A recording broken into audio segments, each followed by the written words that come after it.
जी, break से आ गए वापस। आपको कहेंगे एक बार फिर से खुशामदीद। बात करेंगे मॉनसून की। पाकिस्तान एक बार फिर से मॉनसून के मौसम में दाखिल हो चुका है और जब भी ये मौसम आता है हर साल की तरह इस बार भी कहा जा रहा है कि मुमकिन सैलाब के खदशात जो हैं उसकी तशवीश है। मौसमियाती तब्दीली, गैर मामूली बारिशें, ग्लेशियर्स का तेज़ी से पिघलना, नाकिस निकासी आब और बेहंगम तामीरात ऐसे अवामिल हैं जो सैलाब के खतरात में इजाफा कर रहे हैं। आखिर पाकिस्तान में सैलाब क्यों बार बार आते हैं? क्या इस साल भी 2022 जैसे हालात पैदा हो सकते हैं? हुकूमत, मुताल्लिका इदारों और आम शहरियों को क्या इकदाम करने चाहिए ताकि जानी और माली नुकसान से बचा जा सके? इन्हीं अहम सवालात पर बात करने के लिए हमारे साथ मौजूद है मारूफ माहिर माहौलियात मरियम शब्बीर। इनसे हम जानेंगे कि आगे जो सूरत हाल है उसके बारे में हम अपडेट करें। अस्सलाम वालेकुम मरियम, कैसी हैं आप? ठीक हैं? सुबह खैर। अल्हम्दुलिल्लाह।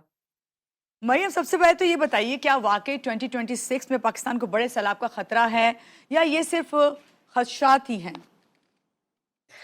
जी देखिए जैसा कि हम सबको इस स्टेज पे तकरीबन मेजॉरिटी लोगों को मालूम है कि जो एल नीनो की कंडीशंस थी, उसकी वजह से पहले से फोरकास्ट थी कि जो बारिशें हैं वो मामूल से कम बारिश पाकिस्तान में होंगी और मॉनसून का जो पैटर्न है वो भी इन्फ्लुएंस होगा। तो उसको मद्देनजर रखते हुए अगर आप देखें तो इस साल जो पाकिस्तान में बारिशें मॉनसून में भी अभी हो रही होंगी, वो आपकी लो टू मीडियम जो है वो फ्लडिंग का खदशा है। आपका अभी हाई अलर्ट पर नहीं है आपका खदशा अभी तक, जो आप एनडीएमए की वार्निंग भी देखें तो। इसका क्या मतलब है कि इसका मतलब ये है कि आप देखें कि कुछ केपी के इलाके, कुछ पंजाब के इलाके और कुछ जो है वो आपके गिलगित बल्तिस्तान के इलाके जो हमेशा से वल्नरेबल होते हैं, जी। वहाँ आपके medium low to medium level के आपका सैलाब आने का खतरा है। और वहाँ पर आपके खासतौर पर आप केपी में देखें तो आपकी जो सवात रिवर उसके ट्रिब्यूटरीज हैं, जो काबुल रिवर और उसके ट्रिब्यूटरीज हैं, वहाँ से ओवरफ्लो जो है वो पानी का हो सकता है। और उसकी गिलगित बल्तिस्तान में हमें मालूम है कि जो हीट वेव्स हैं उसकी वजह से आपके जो ग्लेशियर्स हैं वो तेज़ी के साथ वहाँ पे मेल्ट हो रहे हैं और ऊपर से जो थोड़ी सी मानसून की बारिश हो रही है, वो आपकी लो लाइंग जो एरियाज हैं उनमें फ्लडिंग का सबब जो है वो। और गिलगित हमने अभी तक यही देख रहे हैं कि वहां पर आप देखें कि जो लैंडस्लाइडिंग काफी ज्यादा बढ़ गई है, जी। आपकी ट्रिगर होगी फ्लडिंग आपके दियामर, गिजर, कुछ ऐसे और भी आपके डिस्ट्रिक्ट्स हैं वहां पे इस वक्त फ्लडिंग आपकी जारी है। और फ्लडिंग में भी आप देखें कि आपका वो गारा और पत्थर और इस तरह की चीजें उसमें शामिल हैं, क्योंकि डिफॉरेस्टेशन हमें मालूम है कि नॉर्दर्न एरियाज में खास तौर पर काफी ज्यादा जो है वो टिम्बर माफिया एक्टिव है, जिसकी वजह से पिछले साल भी हम यही बात कर रहे थे और उन्होंने रो रहे थे कि डिफॉरेस्टेशन की वजह से आपके बहुत ज़्यादा जो है वो लैंडस्लाइडिंग के खतरात जो है बरसात के मौसम में बन जाते हैं। लेकिन इस साल साथ ही साथ ज़्यादा टेम्परेचर की वजह से जो ग्लेशियर लेक आउटबर्स्ट फ्लड्स हैं वो जी। आपके जो है वो गिलगित बल्तिस्तान में आपको देखने को ज़्यादा मिल रहे हैं। और केपी का जैसा कि मैंने आपको बताया, इसी तरह आपका पंजाब में जो है वो हिट टॉलरेंस और फ्लैश फ्लडिंग का खतरा है।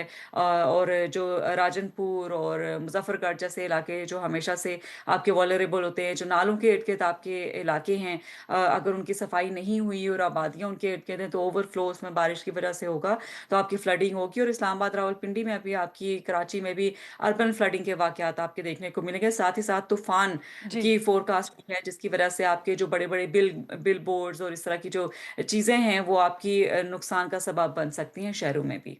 सही। अच्छा, आपने जिस तरह बताया मरियम, तो इससे तो हमें अंदाज़ा होता है कि बहुत ज़्यादा चैलेंजेस जो हैं उनका हमें सामना करना पड़ सकता है। ये बताइए, मौसमियाती तब्दीली है, क्लाइमेट चेंज है, पूरी दुनिया में हम देख रहे हैं, लेकिन पाकिस्तान में इतना ज़्यादा क्यों असरअंदाज हो रहा है? क्यों इतना मुतासिर हो रहा है पाकिस्तान?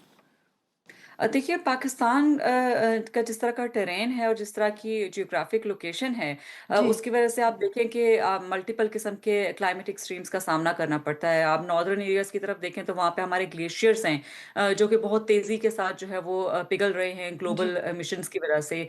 फिर साथ आपके देखें अगर आप तो जो आपके पानी है, दरियाओं का पानी है, कभी तो साल में बहुत ज़्यादा हो जाता है मानसून के दौरान और कभी आपका पानी जो है वो बिल्कुल हम खुश्क साली की बातें कर रहे होते हैं। फिर आप सिंध की तरफ जाएं थरपारकर, तो लॉन्ग टर्म आपको जो है लॉन्ग ड्यूरेशन का जो है वो आपको ड्राउट देखने को मिलता है। और फिर आपके कुछ मैदानी इलाके बीच में आते हैं जहां पर आपका जो है वो काइंड ऑफ मिक्स किस्म का, मैं कह लूँ कि आपका वेदर पैटर्न्स आपको देखने को मिलता है। तो जी आप एक तो आपके ग्लोबल आपके जो फैक्टर्स हैं, जो इस दफा एल नीनो है, आपका डिफॉरेस्टेशन है, इसके अलावा आपके फॉसिल फ्यूल एमिशंस हैं जो आपके रिच ममालिक करते हैं, लेकिन जो उसको एग्रीवेट चीज़ करती है वो आपकी लोकल और ऑन ग्राउंड जो सिचुएशन है, जो गवर्नेंस के प्रॉब्लम्स हैं, जो पॉलिसीज की इम्प्लीमेंटेशन के फेलियर्स हैं, वो इसको वर्स बना रहे होते हैं। आप देखें कि इम्प्रॉपर अर्बन प्लानिंग, जो इम्प्रॉपर तो मैं ना कहूँ है ही नहीं पाकिस्तान जी में तो अर्बन प्लानिंग, उसकी वजह से आपके काफ़ी ज़्यादा जो है वो प्रॉब्लम्स होते हैं। डिफॉरेस्टेशन जैसा कि मैंने बताया, उसकी वजह से आपके काफ़ी ज़्यादा प्रॉब्लम्स होते हैं। आपके जो इंफ्रास्ट्रक्चर शहरों में है वो इस तरह का है, ग्रे इंफ्रास्ट्रक्चर इतना ज़्यादा है और ग्रीन कवर इतना कम है कि आपके अर्बन हीट आइलैंड के इम्पैक्ट आपको देखने को मिलता है। जो वेजिटेशन भी हम लगा रहे हैं वो लोकल वेजिटेशन नहीं है, जिसकी वजह से आपका दर्जा हरारत उस तरह से जो है वो मस्बत तौर पर तब्दील होता आपको नज़र नहीं आता है। जी तो कॉम्बिनेशन ऑफ फैक्टर्स होते हैं जो हमारे पाकिस्तान में सिचुएशन को जो है वो वर्स करते हैं। जी, आपने जब ये फैक्टर्स बताए हैं ना, तो मरियम ये तो चले कुदरती तौर पे हैं, मगर यहाँ पे कराची है, लाहौर है और इस दीगर बड़े शहरों का आप अगर मुवाजना कर लें, यहाँ पे मामूली बारिश भी होती है तो हालात जो हैं बद से बदतर हो जाते हैं। तो आप क्या समझती हैं कि ये नाकिस शहरी मनसूबा बंदी कुदरती आफात को मज़ीद ख़तरनाक बना देती है? जी, एब्सोल्युटली। आप देखें कि अर्बन एरियाज़ में ख़ास तौर पे हम देखें तो हमारे जो शहर हैं वो बहुत ज़्यादा फैलते जा रहे हैं और कोई उसकी प्लानिंग है ही नहीं। हुँ, आप देखें कि जब शहर फैलते हैं, प्राइवेट हाउसिंग सोसाइटीज़ ख़ास तौर पर जो एक तरह का माफिया है पाकिस्तान में वो फैलता है, तो आपका ग्रीन कवर कम हो जाता है, आपका कंक्रीट बढ़ जाता है, आपके जो बरसाती नाले जो ओरिजिनली सिटी हर एक शहर के प्लान में होते थे वो आपके बिल्कुल ख़त्म होके रह गए हुए हैं। तो आपके फिर जब बारिश होती है तो जो बरसाती नालों के ऊपर घर बने हुए हैं वो भी फिर बह जाते हैं, साथ में आपकी कार्स बह जाती हैं, लोग अनफॉर्चुनेटली बह जाते हैं। तो आपको काफ़ी इंटेंस किस्म की सूरत हाल का देखना आपको जो सिचुएशन देखने को मिलती है, जो कि गवर्नेंस के इश्यूज हैं, जो आपके जो जी। पॉलिसीज का फेलियर है इम्प्लीमेंटेशन का, वो जो है वो खास तौर पर शहरों में आपका जो है वो बहुत ज़्यादा इश्यूज को एग्रीवेट करता है। लेकिन ये गिलगित बल्तिस्तान जैसे इलाकों में भी, जैसे डिफॉरेस्टेशन आपका एक गवर्नेंस का इशू है, आपके lack of implementation of policies ऐसे ही है, है। वो ऐसे सिचुएशंस का आपके वर्स कर रहा होता है। जी, मरीम साहिबा, एनडीएमए और सूबाई इदारों का भी आपने खुद भी ज़िक्र किया कि यहाँ पे जो है पॉलिसीज़ का फुकदान है। इस वक्त फौरी तौर पर ये जो हालात होने वाले हैं, चैलेंजेस हैं, इनसे निमटने के लिए क्या इकदामात इन्हें करने चाहिए? जी, देखिए, एक तो जो अर्ली वार्निंग है हमारे यहाँ, उसको कम्युनिकेट जो है वो रिमोट एरियाज़ में करने की काफ़ी ज़्यादा ज़रूरत है। ख़ास तौर पर गिलगित-बल्तिस्तान और आपके केपी में कुछ ऐसे इलाके हैं, इवन पंजाब में भी कुछ रिमोट ऐसे इलाके हैं जहाँ पे अर्ली वार्निंग आपकी उस तरह से नहीं पहुँच पाती है मेट डिपार्टमेंट या एनडीएमए की।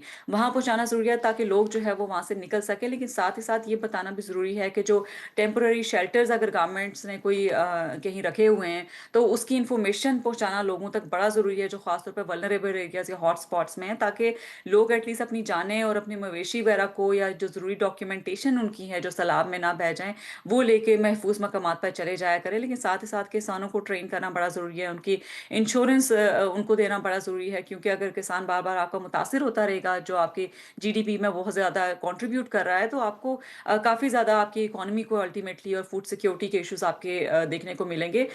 इसके अलावा आपका जो क्लाइमेट रेजिलिएंट इंफ्रास्ट्रक्चर है, राइट वेजिटेशन है, like medium to long term में और शॉर्ट टर्म में बहुत सारी चीज़ें हैं जी जो हमें जो है वो करने की ज़रूरत है, आपको गवर्नमेंट लेवल से लेके डिस्ट्रिक्ट लेवल तक। जी, बहुत शुक्रिया मरियम शबीर, हमारे साथ ही अपडेट करी थी हमें कि मुमकिन सैलाब का जो खदशात हैं, इस पे हमें किस तरह काबू पाना है और क्या चैलेंजेस हमें पेश आ सकते हैं। यहाँ पर लेंगे एक छोटी सी ब्रेक के बाद वापस आते हैं, रहिएगा हमारे साथ।